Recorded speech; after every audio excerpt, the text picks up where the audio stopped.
Welcome to the Hannah Arendt Center Virtual Reading Group. My name is Roger Berkowitz, founder and academic director of the Hannah Arendt Center. We are today continuing to read On Revolution. We're going to finish the penultimate chapter. And as I've said, these two chapters that are in the middle of the book, chapters 4 and 5, are in many ways the core chapters of the book. If we think about it, the book begins with this question of revolution, and then the social question, which is the danger to the revolution when we cease to pursue the foundation of freedom and instead we seek a kind of social equality. The Pursuit of Happiness chapter articulates this idea of public happiness that Arendt believes is at the core of the American foundation. But if the book is really about the foundation of freedom, right, and if the argument is that a revolution is the foundation of freedom, it's in these two chapters called Foundation 1 and Foundation 2 that, not surprisingly, we're going to find her argument for what it is that allows the American Revolution, uniquely amongst all the modern revolutions, to succeed in founding freedom, and two, some sort of hopeful analysis pathway to what a foundation of freedom entails, what is needed in order to found freedom. To the extent that we're trying to read this book within a current world in which I think many of us see freedom at risk, and many of us see the loss of authority as real. These two chapters on foundation are Arendt's argument about how it is that the Americans succeeded and how we might think about the needs of a real revolution. A revolution not understood as a violent liberation from a king, although that can sometimes be part of it, but revolution as the foundation of freedom. Chapter 4, which we read last week, was about power, right? And so in chapter 4, it's about the constitution of freedom, the Constitutio Libertatis. How do you constitute freedom? And Arendt in that chapter comes to this conclusion that the grammar of action in the American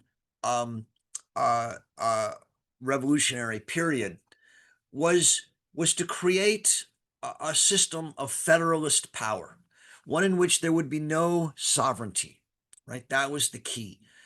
As soon as you have sovereignty, there's some king or some person or some group of people at the top, then you lose freedom, because then you're subject to those people. And so the syntax and grammar of action for her meant that power is the only human attribute in which we can combine in this act of foundation both power to govern and the activity of self-government. And that's the beauty of power for her. And you need for that institutions of power. You need a sense of collective institutions. And for her, this is what sort of blessed one of the things that blessed the American Revolution was that from the beginning, from the Mayflower Compact, where these people came over from England and anchored offshore and designed a mutual series of promises together and gave themselves the right to self-govern themselves to the town hall meetings and the 13 constitutions being written as one during the revolution. This amazing American confidence and arrogation to themselves of the right to self-government. Um, that experience teaches them that they have the right to govern, um, and that through joint action they can bind themselves into a community. This for her, this sense of empowerment was really for her the beginning and core of the American Revolution. Now, at the end of the chapter, as I mentioned, um, she talks about this Roman idea of SPQR, right? A very famous. If you go to Rome, you see all these little things all over the city. SPQR. It's a short. It's an acronym, I guess, for Senatus Populusque Romanus, the Roman Senate and the people. And what it really stands for is that um, potestas in populus. So power is in the people. Um, the power in Rome comes from uh, the lower house of the people, and it's a democracy or it's a republic, at least until later in its history when it becomes a monarchy and an empire. And yet the Senate plays a role importantly in Rome too. And the role of the Senate is that auctoritas in senatu, that the authority is in the Senate. And Arendt takes this deeply seriously.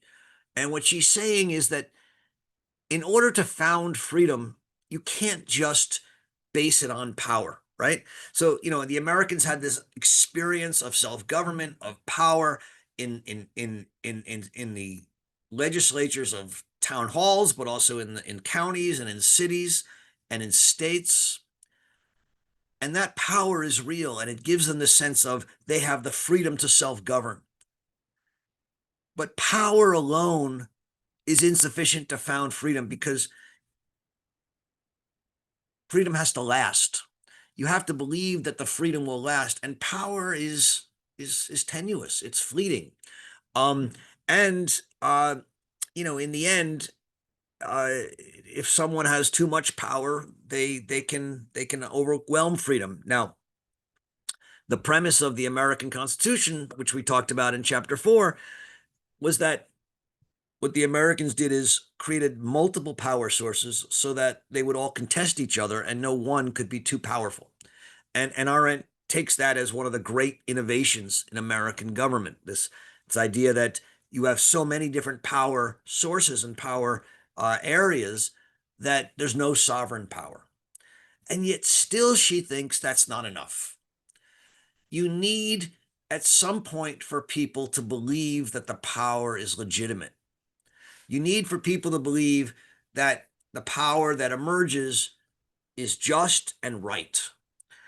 And that's what she calls authority, right? So in her very famous and I think justifiably famous essay, What is Authority? In Between Past and Future, she says, look, we misunderstand authority today. We talk about authoritarianism as if it's a bad thing.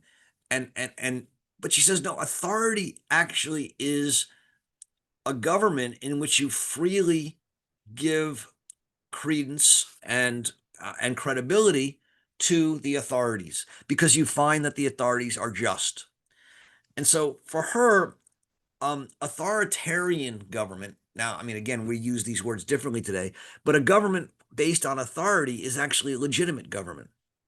It's where we all recognize the authority of those who govern. And she says authority is gone today. We actually should ask not what is authority, but what was authority, because we no longer believe in authority.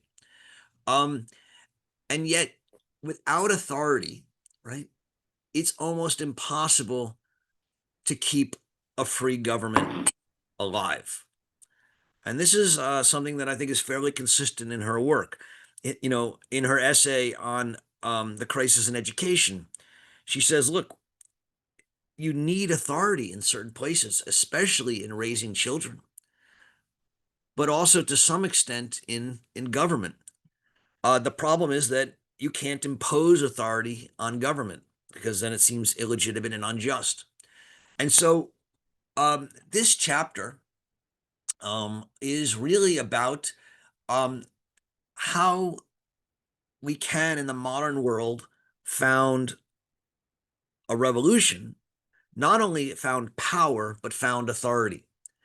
Um, and what she says is that, the Americans actually found power pretty easily because they were exercising it in their town halls and in their states and in their assemblies and in their constitutional assemblies. And they understood it and they had an experience of power. And so it sort of came naturally to them. But the chief problem of the American Revolution, she said, turned out not to be the foundation of power, but the foundation of authority. And that's what this chapter is about. Um, how the Americans, in a sense, got lucky, right? Power, they were blessed with power and the experience of power, but they originally found authority in the king, right? They still believed in the king, but when they rebelled against the king and declared independence, there was a real question about where and how they would get the kind of authority that made the laws seem not impositions, but legitimate and just. And so she frames this question in the way that Rousseau frames his question um, in the social contract. The question is how to find a form of government which puts law above man. It's another way of saying how do we found a form of government that makes law authoritative and thus seen as legitimate and just. Um, how do we give rise to authority that gives sanction to the laws, makes the laws seem just or legitimate? I said it a couple times, but that's the problem Rousseau formulates in the social contract. And his answer, of course, is that there's a general will. That the general will um, means that we all put aside our particular wills and we understand that there's a rational or general will to which we subordinate ourselves. But that requires us to believe in a rational will or an absolute will. Um, and she says in France, that's sort of what happened. They made the people, the will of the people, into the general will. And that was the danger of France. And that's why France, in her mind, didn't succeed in founding freedom because um, the will of the people, of course, is always not the will of everybody. It's the will of the majority. And that means that the minority will be terrorized or um, subsumed or set under the rule of the majority. Um, and so this was the mistake of the French. And so she said, but just like the French thought you needed an absolute immortal legislature, as Robespierre talked about it, or the will of the people, or the general will. She says many people in America, the founders, also struggled with this problem. How would we make the laws legitimate? How would we give how we put a laws above man in a way that's free and legitimate? And they really did believe that you would need some sort of idea of divine sanction, divine will. And she says, John Adams wrote about the need for a supreme being or a great legislature of the universe. Jefferson, in his Declaration of Independence, of course, writes about the laws of nature and nature's God. So she says, well, how did these enlightened men, turn to religion? And she says it wasn't because they were religious per se, although they were deists and they had some religion, but it was because they thought it was politically necessary. They thought that the only way to make the laws authoritative and thus seem legitimate as opposed to impositions was to imagine them as having divine providence. And she calls this John Adams' error. And and it's important to remember that she thinks John Adams was, probably the most thoughtful of the founders on these questions, but here he makes a mistake, right? His mistake, as she understood it, as she understands it, is that he thought that authority had to come from divine sanction. There was no other way to give the positive laws the sanction of authority than to say that they are given by some transcendent or divine being. And that this was a holdover in her mind from the kind of Judeo-Christian mindset that sees the law as a command of the God, and positive laws as, in a sense, the command of a lawgiver who is acting for the God. But Arendt says there are actually were three examples in history that Adams and Jefferson and others ignored of the way to of the way of ways to give authority to the laws that didn't come from divine sanction. And the first was the Greek lawgiver, right?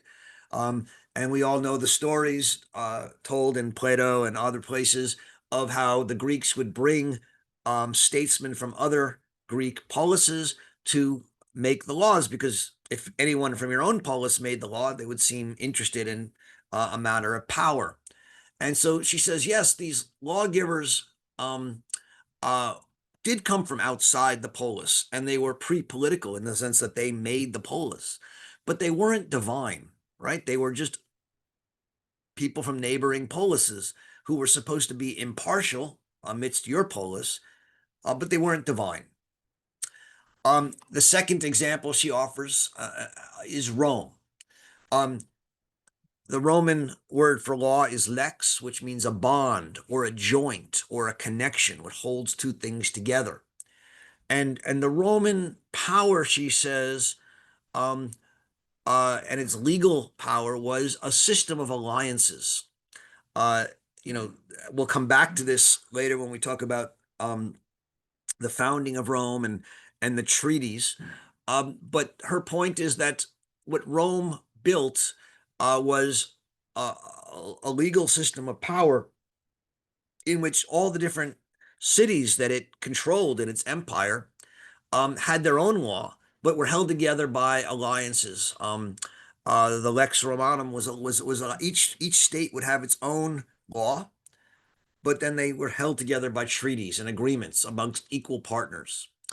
And none of these were inspired by the gods. Even the 12 tables from the ancient Roman idea were not sponsored by the gods. The law was these relations amongst the different groups and peoples in Rome. And then the third example is not a historical example in this sense, but a theoretical example. It's from Baron von Montesquieu. And we've already talked a fair bit in this series of discussions about how important Montesquieu was for the framers, according to Arendt's reading, more so than any other um, uh, medieval or modern thinker. And here, what Arendt sees is that Montesquieu sought to describe laws with the word rapport, a French word that means a kind of relation. Um, Therefore, again, the search for the authority of law was not found in God or a divinity, not above, not in a transcendence, but in a rapport, a relation, like the treaties of Rome, like the bonds between peoples. And um, and so for her, Montesquieu, the Romans, and the Greeks represent a sort of forgotten idea of of law, not as founded in authority of the absolute, but as founded amidst relations amongst people. And she thinks this has largely been forgotten in the modern era. Uh, the success of the American Revolution, as she understands it, is that even though the Americans still thought in the Hebraic Judeo-Christian tradition of you need a transcendent authority, somehow they didn't enact that, right? They didn't create a transcendent authority. They didn't follow the French or precede the French. They didn't do what the French did in asserting that the democratic will of the people, the general will, would be the seat of authority for the laws, right? They didn't want a democracy, or not, or at least not an absolute democracy. And so they didn't create a situation in which the people were sovereign, right? In fact, so who was sovereign? Well, Arendt's claim is that they had no sovereign. That much more like Rome and in the spirit of Montesquieu, they had different states, they had different kinds of people, right? And they saw law as this pact, this treaty, this rapport, these relations that bounded the people together, and that there was no transcendent authority. But this, of course, raises the question again, well, then how do these laws have authority, if not without divine sanction? And she says what the Americans came to sort of realize almost by mistake is that you could create authority not in transcendence, but in the relative agreement around self-evident truths. But how do you know what these self-evident truths are, and how do they emerge? And here's where, you know, she engages, I think, in some of the most important and yet, I have to say, most mystical, and I use that word intentionally, pages in all of her writing, right? And these, and I don't use it in a derogatory sense. These pages at the end of chapter 5 are mystical. And what holds them together is this phrase, the act of foundation. The success of the American Revolution, she argues, comes from the authority that emerges in the act of foundation, right? In a concrete institution that emerges in foundation that is distinct from power. So not in the legislature or the presidency, not in the executive, but in the active foundation that creates its own concrete institution that holds authority. Now, in Rome, the institution that held authority was the Senate, right? Remember, auctoritatis in senatu. Authority is in the Senate. And she says the Americans transposed the institutional seat of authority from something like the Senate to the Supreme Court. Now, remember, the Senate, right, for the Romans was the body in which the aristocracy and the nobles sat. And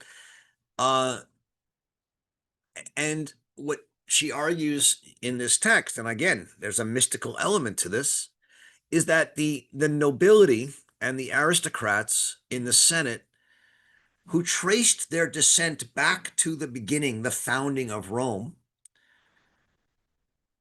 were like the reincarnation. Her word, not mine, right? She uses the word reincarnation.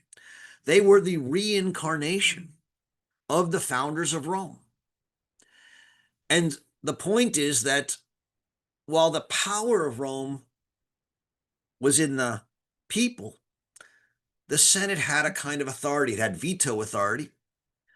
It could veto and it could say no to things that the House did, the people's house did. And in similar ways, she says the American Supreme Court became a kind of reincarnation of the founders. She talks about how it's the mix of an institution that has no power, right? The court has no power. It can't wield an army or tax. It is not the commander in chief. It can't do anything. All it can do is speak. So it has no power, and it has permanence of office. They're appointed for life. And it signals, she says, the true seat authority in the American Republic. Woodrow Wilson called it a kind of constitutional assembly in continuous session on page 201 in my edition, or 192 in the Penguin edition. And Arendt makes a lot of this. The point is that the act of foundation and the foundation of the country and the Constitution becomes a kind of non-absolute absolute.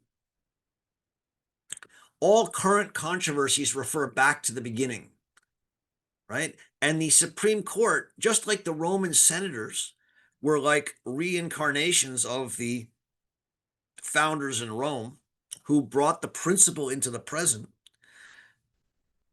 the constitutional judges, the Supreme Court judges, their job is to deliberate as if they were founders. And on the one hand, they try and hold true to what the founders did in the past. But since they're founders, they can also augment and expand the foundation, but always through the spirit of foundation. And so the Roman Senate, as was this reincarnation of the ancestors, she writes on 201 or 193, well, so is the American court. And it's not an accident that the American court wears these, at the beginning, wigs and fancy outfits.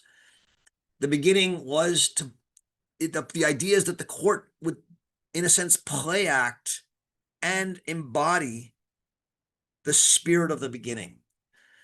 The beginning, she says, is a principium, a principle. That is, it continues into the present.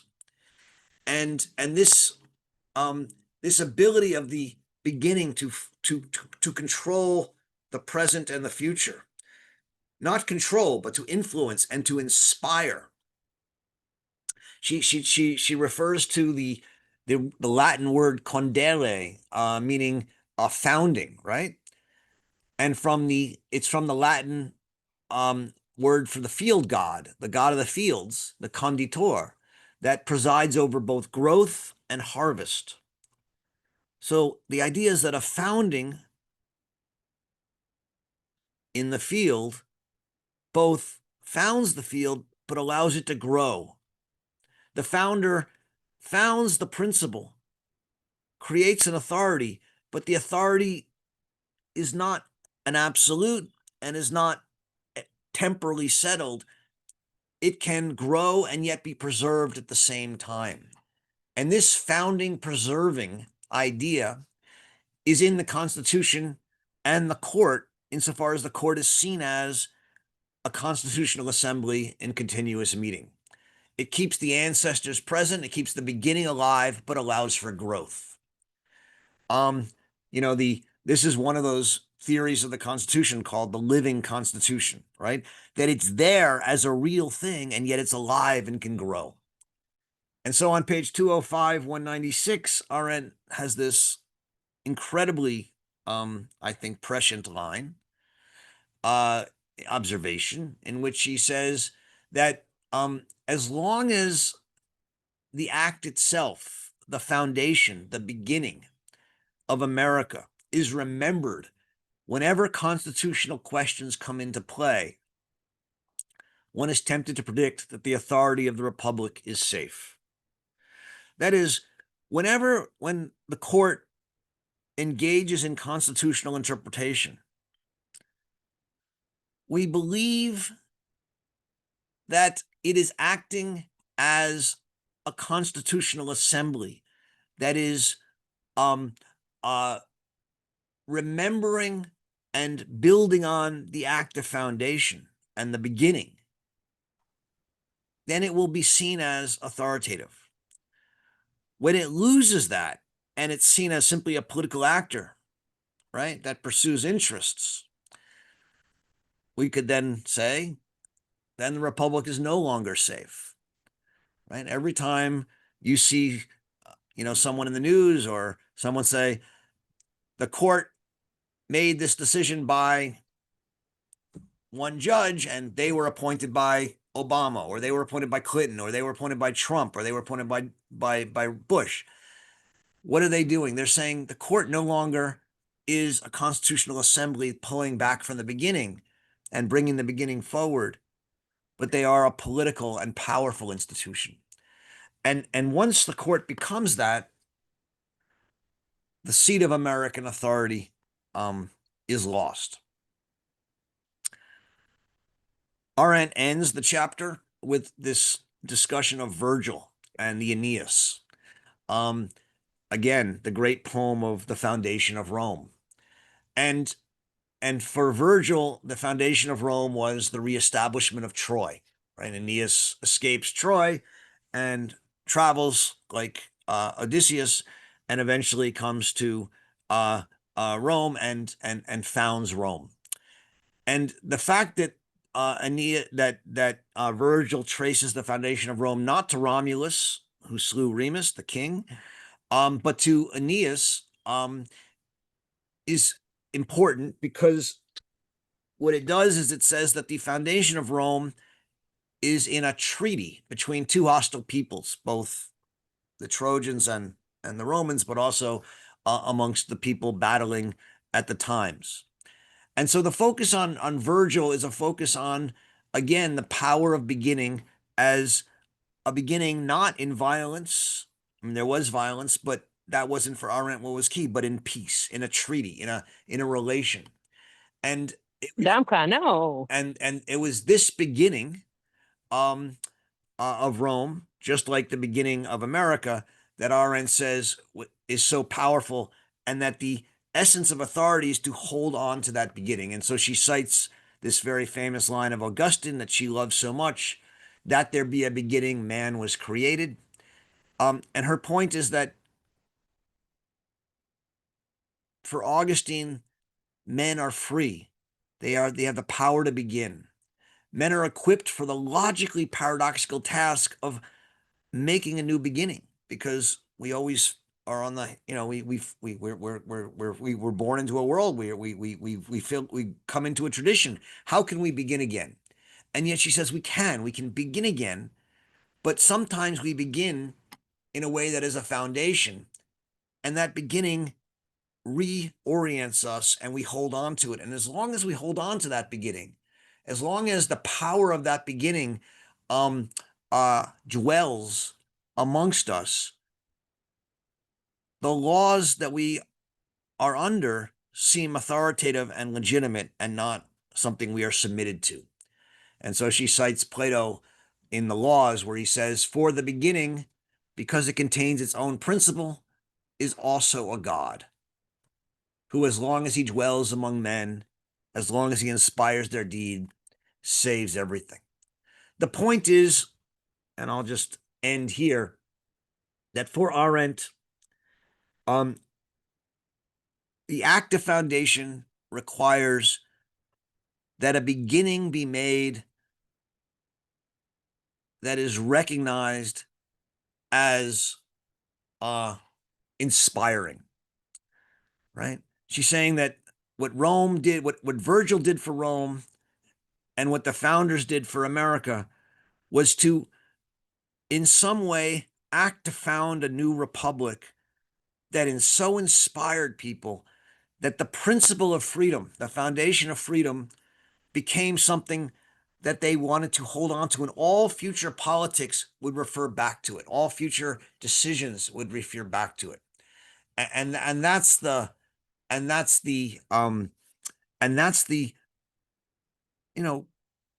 non-divine, mystical nature, that there's a kind of, that the beginning of the American Revolution was so inspiring in some way in its demand for freedom, that it succeeded in establishing the Constitution as something to be worshipped and the court as an institution that would hold on to and be inspired by that beginning and not by power.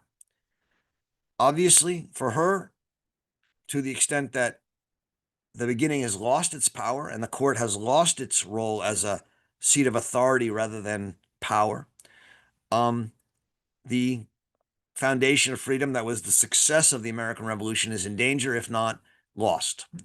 And that will be the topic of the last chapter, right? The loss of the revolutionary tradition. But before we get there, let's spend some time talking about chapter 5, one of the, I think, most beautiful and aspirational, if also maybe mysterious and mystical, of Arendt's chapters that she ever wrote. Look forward to the conversation. Of course, you can engage in the chat. I look forward to that. And you can also go down to the reaction button and raise your hand. And I look forward to the conversation amongst you all as well. Thank you. James, you're up.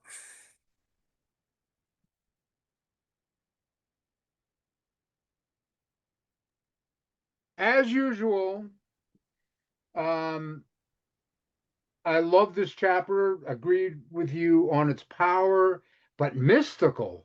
What are you kidding me? Where is the mystical? This looked like a plan for a building. I, through these chapters and this discussion about the French Revolution and the American Revolution, I finally arrived at the idea that the French Revolution was a circus tent that was thrown up in the middle of a field, constantly buffered by the wind, poles breaking, have to stick another pole up in there. But the American Revolution was Bucky Fuller. It was a geodesic dome. It was all these panels built like rock around itself, so its structure held it together. No principle, no comprehension. And no man shall show me a commonwealth born straight and that ever became crooked. So no man shall show me a commonwealth born crooked that ever became straight. So, go ahead. Okay, go ahead. Men in common deliberation and on the strength of mutual pledges. That seems like a building project. Yeah. It just they built this thing, built it. They had all these colonies outside building this geodesic dome that was so damn strong. I just Am I missing mystical? So, look, I think I think what you're saying is really important. And I think if you understand that for Arendt, we need both power and authority to found freedom. On the question of power, I think you are absolutely right. I mean, on the one hand, they got lucky because they had simply had the experience of power as colonists, and they took for themselves the right to give themselves laws. But she says they thought it through, right? They thought it through. And they understood that while power was necessary, you had to divide power. And they created, even more so than Montesquieu's separation of powers in England, where he had the executive, legislative, and judiciary, they created even more separations of powers because it was just there was those three on the federal level, but then there were the states, and her view was that they really did create a constitutional system based in the principle of federalism, where power could check power. And I think in that sense, on the question of power, you're right. They created a rock solid system, or at least as rock solid as they could. Um, obviously we're living through an age, a moment in which the the division of powers and the multiplication of powers are being radically challenged, insofar as um, the executive branch is making a play for what it calls the unitary theory of the Constitution, of the executive branch, in which they think that the executive branch is supposed to be the dominant and strongest branch of the government. Um, uh, you know, that was certainly not the way Arendt read the Constitution, and I don't think it's the way most people have read the Constitution, but there's an argument for it that's being made by some legal scholars and certainly by people in the executive branch. Um, Whether or not it will win or not is an interesting is an important and essential question, existential question. Um, and if it does, the rock solid foundation of the division of power and the ability to have both power and yet the restraint of power will be challenged. But we don't know yet. And but I think you're right that for the most part, they did create such a resilient system that has at least lasted over 200 years, and we can hope will last longer. The beginning is not merely half of the whole, but reaches out toward the end. Okay, Authorship, authority. yeah, It, but now we go to the question of authority, James, right? yes, And on the question of authority, she says, look, first of all, if you look at the American writers and founders on it, they simply misunderstood it, right? They all thought, just like the French did, that you needed a kind of absolute, that you needed an immortal legislature, and or as John Adams called it, and Jefferson called it. They thought that you needed that kind of um, outside divine influence. but their structure worked in opposition to that divine influence thinking. Well, what she says is, she says that in some sense they simply didn't understand it, right? But they they also, and this is what they were able to do. They read the ancients, and they read the ancients over and over again. And in reading the ancients, um, they came to see something, uh, but never theorized it in her mind, right? And what they came to see is that that that you they and I'm not even sure they came to see it. But she says that insane. What she it's interesting how she puts it at times. She says that they may not have understood it, but they, in a sense, were influenced by it nonetheless. And what they really were influenced by and came to know was that the active foundation, this implanting of the beginning, the spirit of the beginning, is what mattered. And they called themselves founders, and very much on the Roman model. And they sought to create this principle of foundation. Um, and you know, why did it work? Right? What made the Constitution um, come to be worshipped? She says there was no, you know, there was no rock solid foundation for that. It could have failed, right? Um, what made it um work? And she says, I don't know. It happened. She says on page 198 or 189 to 190, on 189, she says, it was not the tradition of Rome that bound them back to the beginnings of Western history, but on the contrary, their own experiences, for which they needed models and precedents. The revolution did not break out, but was made by men in common deliberation and on the strength of mutual pledges. What they might have been saying wasn't it, but the way they were doing it, the structure they were using, Yeah, overwhelmed all the jibber jabber. yeah. And And she's that created the authority and the foundation and the building of this geodesic dome that became. Well, I don't think that's right, Jim. I mean, James, you can, you know, again, I think all that's there, and I think it's true to some degree. But what made the Constitution come to be worshipped, right? No amount of mutual pledging will make people believe something, right? So, you know, how did people come to worship the Constitution? That's like that's not a question. How do you make a new religion? Uh, that's not a question that I think she has an answer to. It sort of happens. Um, Now all the things you're talking about, the fact that there was these experiences and that people mutually pledged themselves, um, uh, all that matters.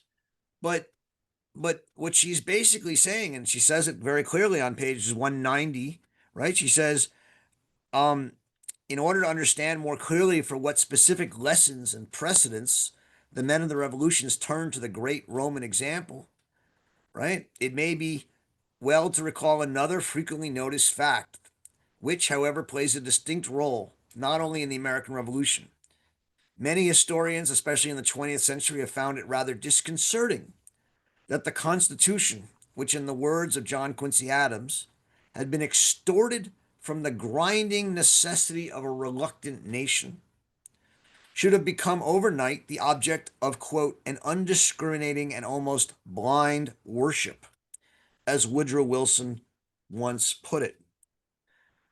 One could indeed vary Bagehot's word about the government of England and assert that the Constitution strengthens the American government with the strength of religion. Well, how do you create that religion?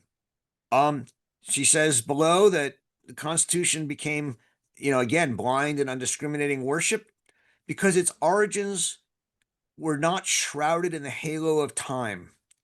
Perhaps the political genius of the American people, or the great good fortune that smiled upon the American Republic, consisted precisely in this blindness, or to put it another way, consisted in the extraordinary capacity to look upon yesterday with the eyes of centuries to come.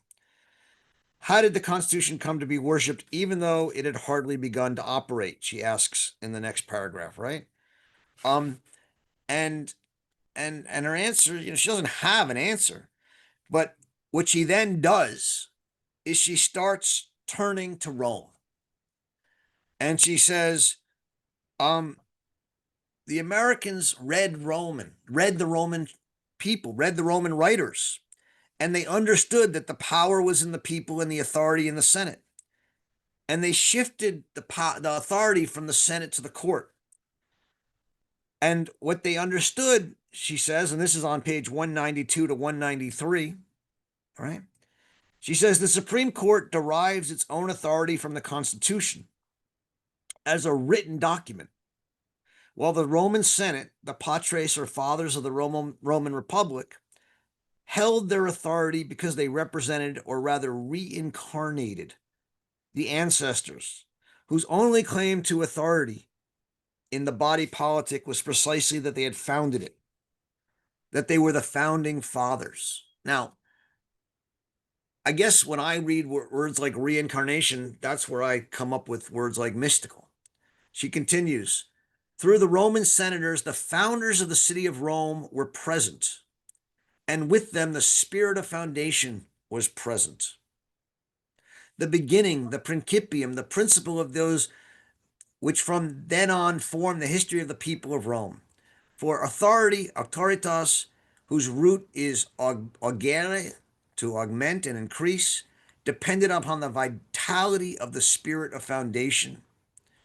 So what she's saying, James, is that the spirit of foundation had a kind of vitality that allowed the principle to carry forward, and that the future senators would be seen as reincarnations. Similarly, the Supreme Court was to be seen as under the power, like a tractor beam of the beginning, of the power of foundation. and they were like reincarnations of the founding fathers who would come together and talk and refound the republic in every decision. And it's this ability to bring together foundation, augmentation, and conservation in one, which she thinks of as the kind of root of the authority of the Supreme Court. Now, you can't have that without some kind of um, mysticism, as far as I'm concerned. It's a religious claim. The claim is that there's a constitutional religion and that the courts are the priests and they're the reincarnated um embodiment of the founders who, when they decide, are deciding in the spirit of the principle of the beginning and not according to power or authority. um you can still say it's brilliant, and you can say that they discovered it through their readings of the Romans and through their experience, and I'm not trying to take anything away from them, but I do think that there's a kind of claim here of a kind of spiritual religion. And that what she basically is saying is, as long as that religion persists, as long as we continue to believe that the court acts as reincarnated founders, authority will continue to exist. But when we cease to believe that, and we see the court simply as political actors, and we start counting votes, then the authority that was so essential to the American spirit and revolutionary tradition either begins to be lost or is lost. And I think that's the question she leaves us with. So, Thank you, Roger. thank you, Jeff. Roger, that was one of your greatest introductions. And then this conversation with James, it's deeper than mine will be, but it's the same general topic, but just with the easier request, which is what I raised my hand exactly when you said something that made me think this is what we could use to describe to people who aren't coming to these meetings what is the relationship between power and authority. And so this is not going to be technical or even scholarly. It seems to me that authority is what we make us trust the existing set of power relationships that we find ourselves in. In other words, it's sort of what we believe that enables us to not continually resist any accumulation of power, because we know deep down that that is dangerous. But we also know that if everybody just grabs power, then it'll be, the war of all against all that Hobbes wrote about. So that's that. And then I think these things, what we've covered, just falls into that broadly. That we have, like, there's the one. Well, there's the one. I guess we can call it charisma. That one person is so wonderful, and that's why they should have all the power. And that's sort of the simpler one. And the one, of course, that Arendt and democracy in general are vying for is that no, it's the balance of power, which is necessarily situational, which then almost directly evokes the mysticism with which you began, with which you ended your introduction, and which is a big topic with James here.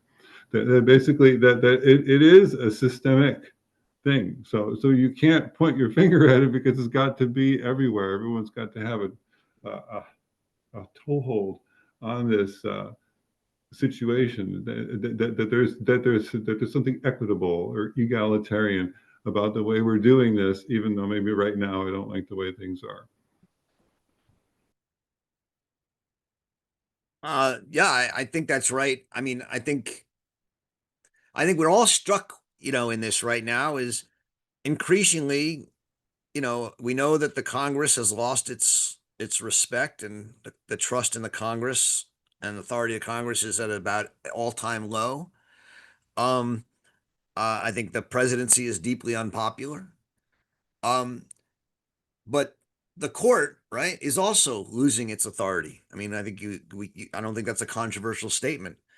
The question is, can it hold on to it? Um, And, there have been, and let's just say there have been times in the history of America when the court has become very politicized and has lost that authority, and yet it has been able to get it back. I think there are people who are playing for the long game and think that even though the court is being seen as political,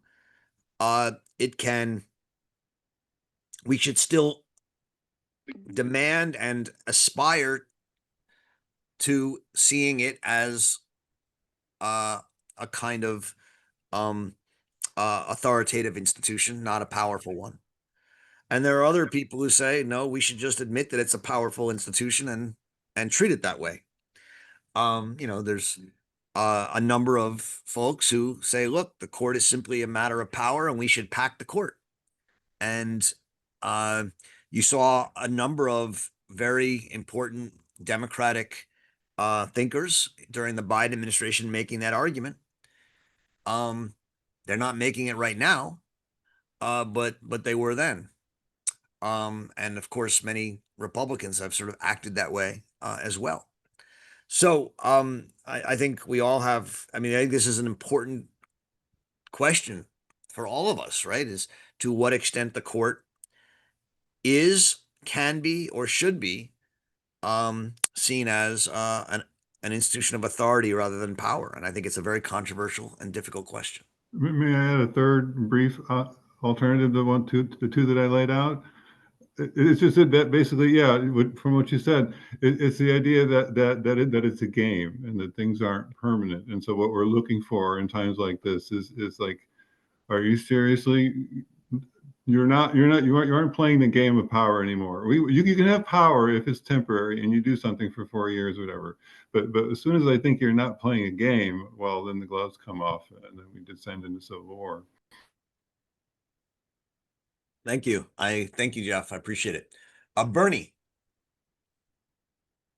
I'm gonna, as somebody that comes to this conversation with both an expertise in the sociology of religion and as a legal scholar, I think that I find myself so frequently making this claim. There's no such thing as religion that isn't also political, and there's no such thing as politics that is not also religious. So it's really a matter of religio-politics. And as I've been reading these portions of Hannah Arendt, you know, I'm looking for any sign that she recognized that for the first 15 years of the existence of the Republic underneath the Constitution, under the Constitution, that the idea that the court, Supreme Court or any of the lower courts, had the authority to declare an act of Congress unconstitutional, the Republic didn't have that notion. It was only when, through kind of a bit of brilliant rhetoric and maneuvering that Chief Justice John Marshall took that power for the courts. And it has, kind of sometimes been honored, sometimes not. Andrew Jackson is rumored to have said, though there's reason to question this, okay, the court has its decree, let them enforce it. And we see, Trump doing similar things. So, the other thing I just see over and over again in our day-to-day, this particular historical moment, why did people start worshiping the Constitution? Number one, most people have never read the Constitution all the way through.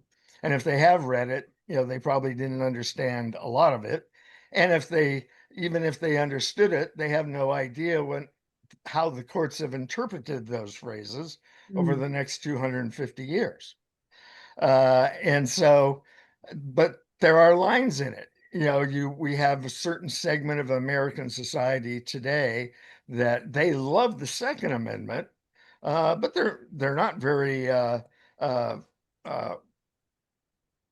interested in the right to peacefully assemble and things like that.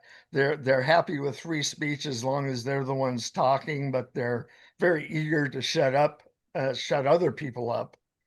Uh, and so, and and religions, my other area of expertise is, the Bible is this kind of uh, unique collection of literatures composed over 1,000 years by different people with different uh, political and religious impulses and agendas. But there's something in there for everybody.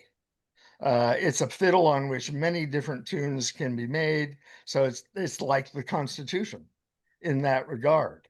And All right. so I'm just wondering if Hannah Arendt, if she grappled with any of these aspects of our national history and as she contemplated our constitutional history. Okay, thanks, Bernie. Yeah, great question. Um, so just on a brief response to your first point about Marbury v. Madison, I don't think it's accurate to say that Chief Justice Marshall, uh, you know, conjured judicial review up out of nowhere. Uh, there's obviously a debate amongst many scholars about whether or not the founders intended the court to engage in judicial review. It's not explicitly said in the Constitution, but it was, for many people, it was fairly clear. Certainly in the Federalist Papers, Hamilton assumes that the court will have the power of judicial review, and it wasn't conjured out of nowhere. But regardless of that, right? The point is that it became part of the Constitution. More importantly, is your question of, well, why do people worship it? And I think that's the more important question, and it's the good question, right? A lot of what's in it has been popular, and a lot of what's in it is not popular, right? I mean, free speech, which of course is not even in the Constitution, it's in the Bill of Rights, so it's an amendment to the Constitution. Um, you know, for most people, has never been popular, right? I mean, free speech for me, but not for you. The Second Amendment, again, another amendment. Those are both examples you used. And so, what I want to do is say that the worship of the Constitution, we shouldn't look for, at least from an Arendtian point of view, and I think also more generally, I don't think you should look for it in the amendments. I don't think the Bill of Rights is the core of the Constitution. And I know that's a controversial statement in the 21st century.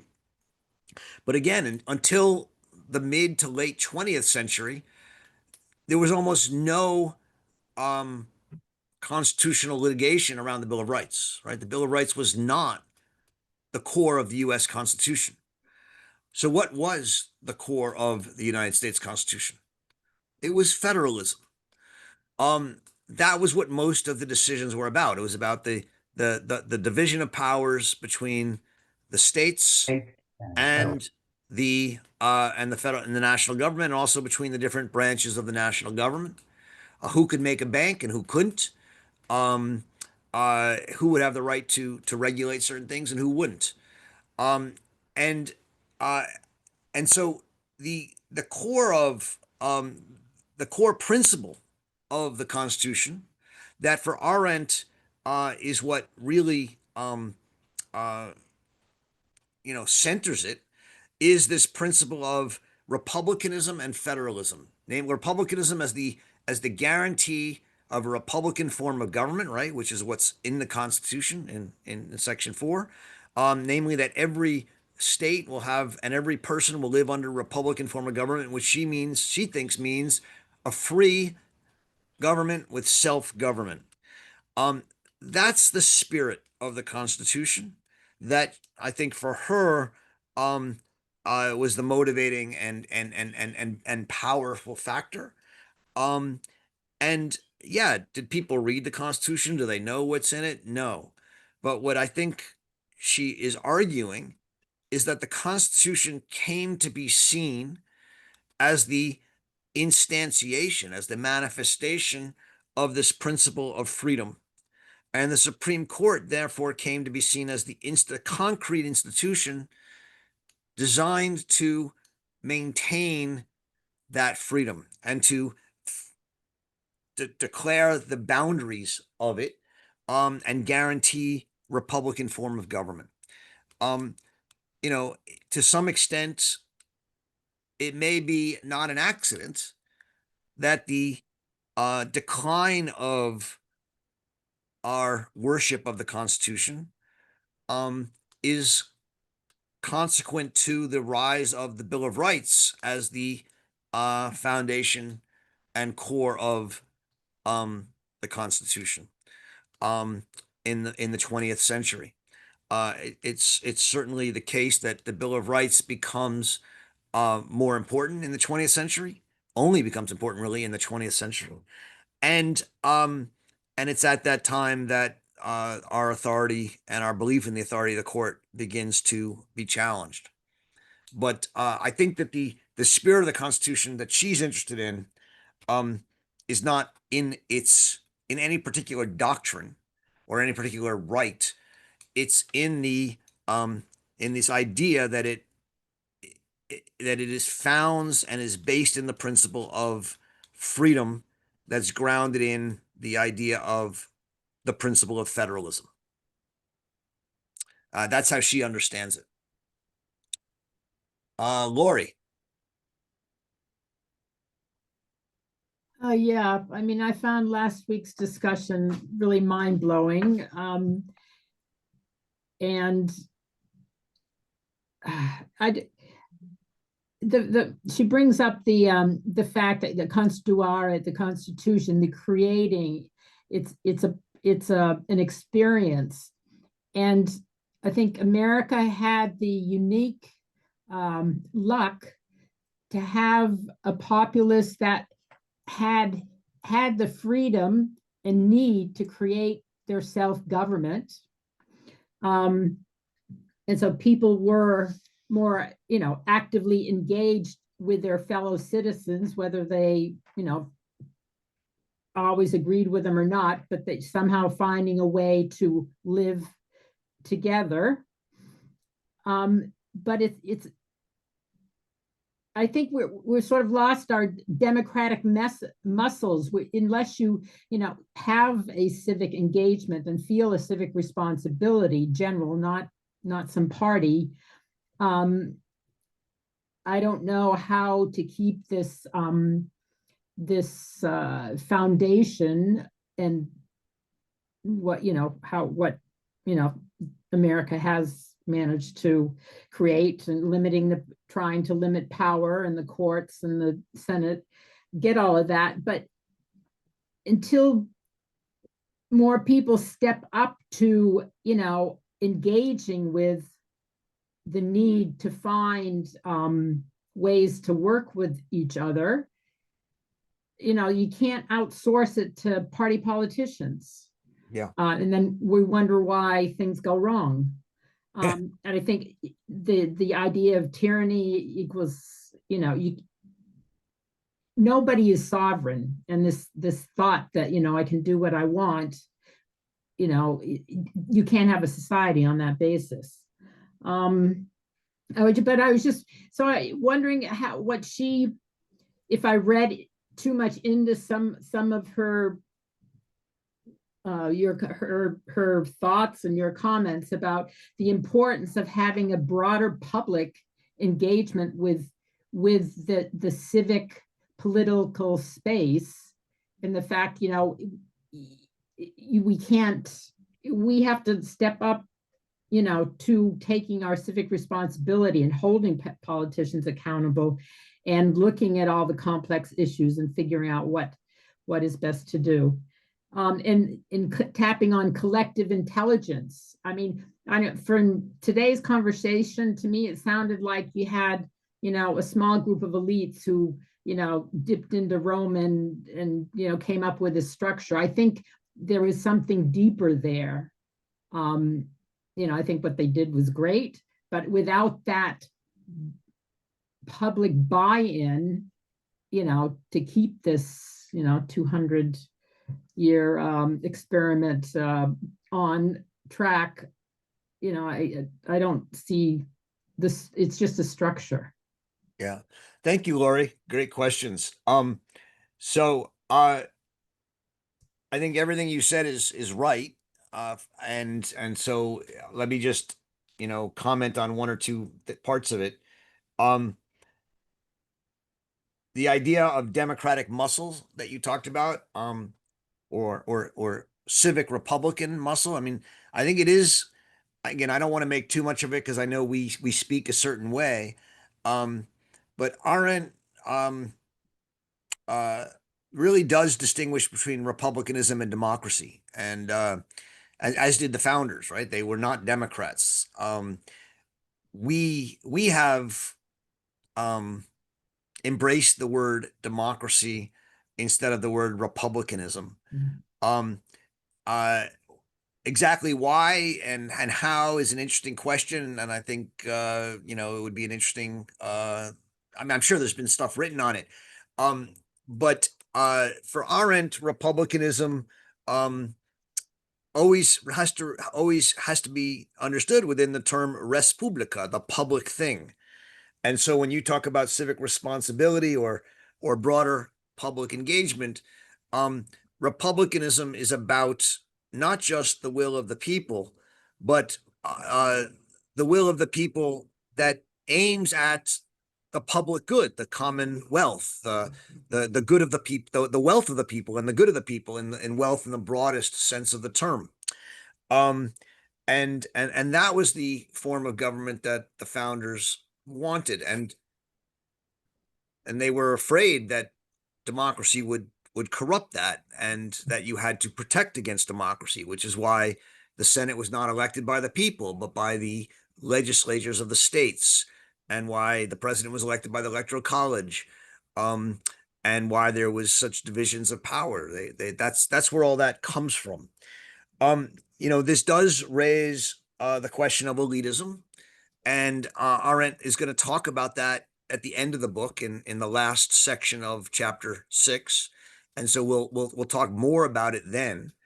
But for now, let me say that Arendt uh, is not an elitist in the sense that she thinks that people with money or power or birth, right, or heritage should rule. And neither were the founders, right? They're not arguing that people with the most money should rule, or the people with the most, with the best lineage should rule. But she is making an argument that um, those who have the best public spirit and the most, uh, as you called it, civic responsibility, um, uh, should rise to the top and rule, not in a sense of giving them ultimate power, but the idea being that you need people to rule, and it should come from the bottom up. It should be the people who, if you have town councils, the people who end up leading the town councils are the people like, and they should go up to the next level of the county councils, and then the people who rise up to the top of that should go up to the next level of the state councils. And that's how she imagines it, and she'll talk about that again at the end of this book, and we'll talk more about it then. um and so all of which is to say, I think you're right that you do need Republican Democratic muscles, and they need to be trained, and they need to be habituated. And where they're lost, when people stop going to town hall meetings and stop involving themselves in politics, and they stop learning how to be political, and they stop learning how to argue and talk to people who disagree with them, and finding not what they want, their interest, but the res publica, the public interest. um well, that's what she calls the corruption of the people, right?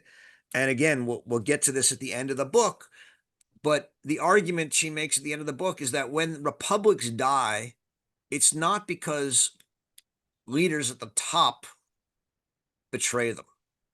It's because the people have become corrupted and have lost the practice and the habit of self-government. And then what they do is they give the power to people, and then the people run with it. And so I think what you're talking about, Lori, is what Arendt would call the corruption of the people. And that's the source of danger to Republican self-government. And so then the question becomes, right, how do you restore the virtue of a people? And there's a lot of answers to that. I mean, those of you again who know my work and what we're doing, one answer is citizen assemblies or civic engagement. On November 19th in Brooklyn, the Arendt Center is going to be running a big citizen assembly or mock citizen assembly down in Gowanus. If anyone's interested, you can write to us and you can attend. We'd love to have you. But this kind of effort to restore the habit and the muscles of democratic participation is an attempt to counter the corruption of society that Arendt sees as the beginning of civic decline. All right, Sarah. Hi, thanks for this. I teach in an art history department, and I was recently talking to a colleague about Trump's demolition of the East Wing at the White House, and this colleague shared that at this point they don't care if the White House goes up in smoke because the destruction not just to the White House but to our country has already sort of gone so far. Like the idea was that there's nothing left to preserve. And I felt kind of shocked by this because art historians typically care about the preservation of things, whether it's painting or building or whatever. But I think of Arendt as someone who thinks about like the physical stuff of the world as having endurance and durability. That chapter on work and the human condition, I think, is where I got this idea. Maybe I'm wrong about it, but I think that's what she says. And I'm just wondering what she would think about the world of physical things that we have inherited from the past as forging a link with a beginning, and in that sense, as forming a sort of foundation of authority. Thank you. Thanks, Sarah. That's a great question. So you're so in the human condition, Sarah was referencing the chapter on work. She says there's three core, well, not core, but three activities of faculties of the human human action of the human condition: labor, work, and action. And one of them, work, is the ability to make things, produce things, that unlike things made by laboring, like, in labor, we make food or bread and you eat it and you consume it and it doesn't last and it serves life, but it doesn't persevere. Work, whether you're, make things that last longer. And the quintessential, of course, example is art, right? Which is useless, but has a purpose, which is to be part of the world that we populate. And since we interact with it and we talk about it and we live amongst it, it forms a common world and gives the world a kind of lastingness and durability.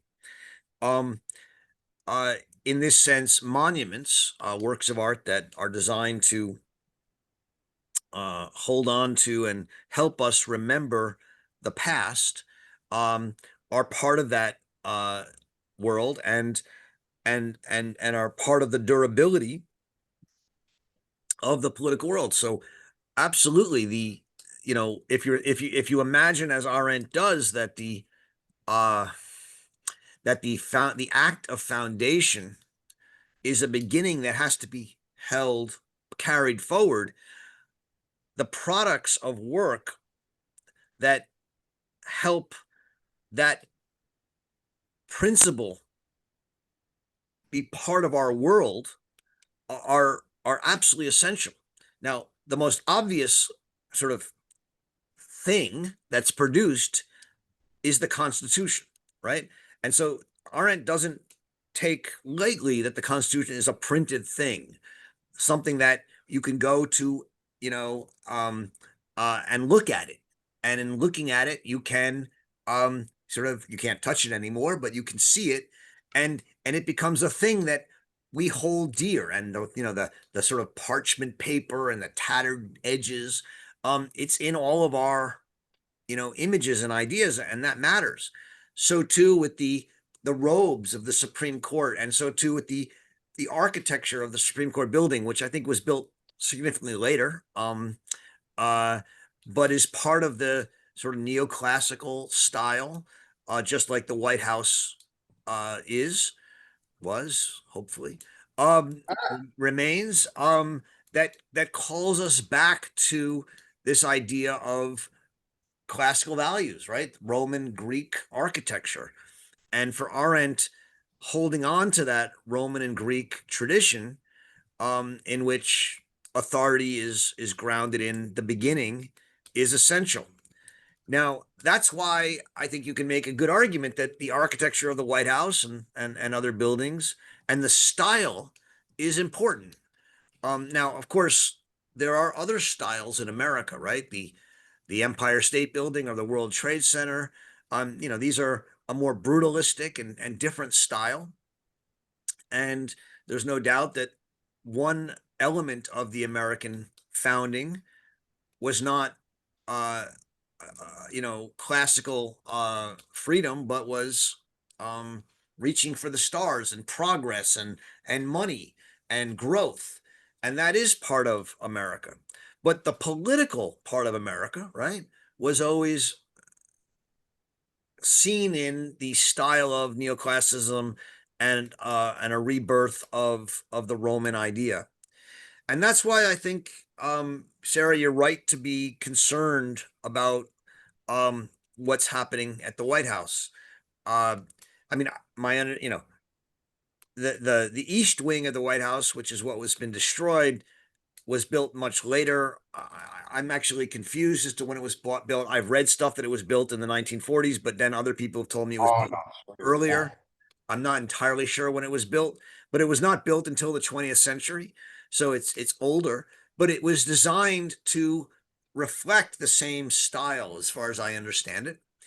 And it's clear, again, I don't know what's going to emerge, but it seems clear from what I imagine and from what I know of the president, that the new ballroom wing is not going to represent those Republican values and those neoclassical values. I don't know what it's going to look like, et cetera. But yeah, I think one should worry about that. And I think the monumental architecture of our political life matters.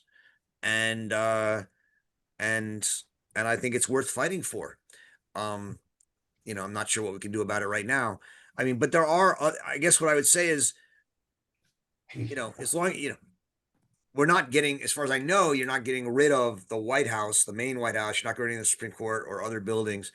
But yeah, I think these are important questions. And, if you look at the Congress, what is the new office building? What is it, the Russell or office building is a much more modern building than the other ones, and one can question whether question that. I mean, we certainly have seen the deterioration of architecture in this country, but we can survive a lot of it, and hopefully we'll survive this. But yes, you're right to worry about it. Thank you. Thank you, David. Just quickly on that, they did that in order to do it, to show us that they could do it, just like that. Just Yeah, blow well, that's out without authorization of any kind and just do it. And Yeah. that was the meme that they wanted the imprint on the American consciousness. And they'll pick up the pieces later. But I wanted to talk about what I think are more Iran stuff. Okay, so we have had in America, when we were growing up, most of the people here, a trust in the impartial justice or legitimacy of the government and the way it operated, especially the Supreme Court. And when you got, if you're well informed, you learned that the Supreme Court hadn't been really that way. They've been serving the interests of the few, but it was seen better in the Warren Court. It was obviously better. Okay, but now we have obviously, and the religion is of self-government, that we believe in, that we, the people, do run the show in the United States, and based on our local governments, and Arendt says very well, and federalism. Okay, but now, obviously, the current system, especially now, does not serve us plainly. And I think we haven't yet started to use the proper term, which is coup and conspiracy. That is what is running the show. That's what's happened here. Yeah. And it's heading toward military dictatorship sooner rather than later. What's interesting, Roger just noted that, the powers that are supposed to counterbalance the executive have deliberately retired. The Congress is not in session for a month. This one congresswoman who just got elected from Arizona cannot get seated.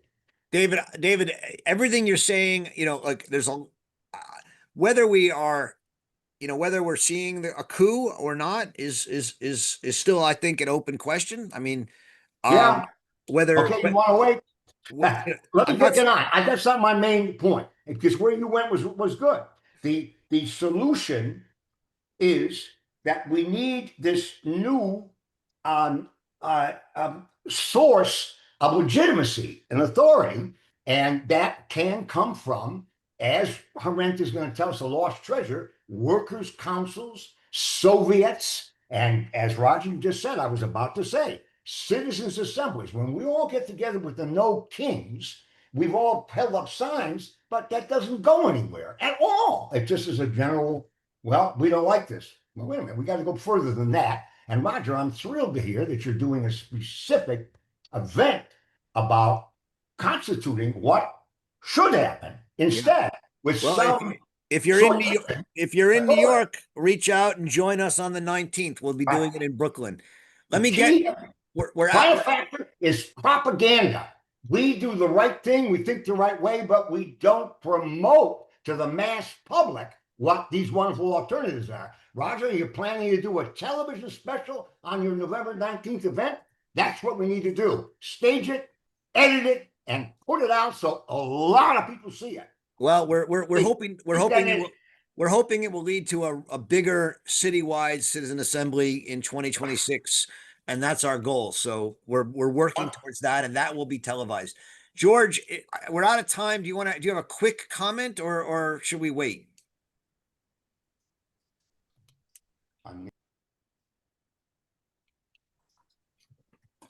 All right. Maybe we wait till next.